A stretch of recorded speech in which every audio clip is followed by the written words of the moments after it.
वहीं उत्तराखंड में निकाय चुनाव को लेकर राज्य सरकार और राज्य निर्वाचन आयोग आमने सामने खड़े हैं और निकाय चुनाव का मामला हाईकोर्ट में है। तो वहीं बीजेपी ने वोटों का आरक्षण की प्रत्याशियों की सूची जारी कर चुनावी बगल को बजा दिया है, लेकिन चुनाव कब होंगे इसको लेकर सरकार में होने के बावजूद भी बीजेपी स्थिति स्पष्ट नहीं कर पा रही। वहीं बीजेपी का कहना है कि हमारी सभी तैयारियां शुरू से ही पूरी हैं, चुनाव आयोग कभी भी चुनाव कर सकता है।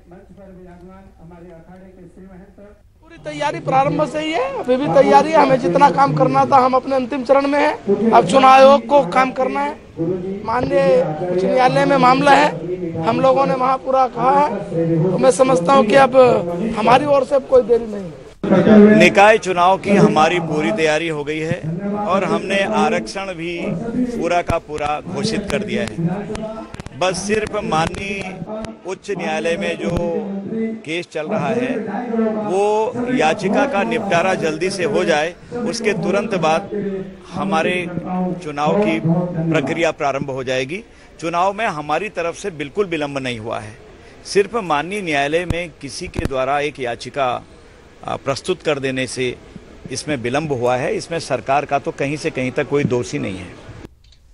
वहीं निकाय चुनाव को लेकर नगर पंचायत और पालिकाओं के अध्यक्ष पद के लिए आरक्षण सूची जारी कर दी है। लिस्ट में कई बड़े नेताओं के गढ़ को बचाने के लिए सीटों को आरक्षित किया गया है।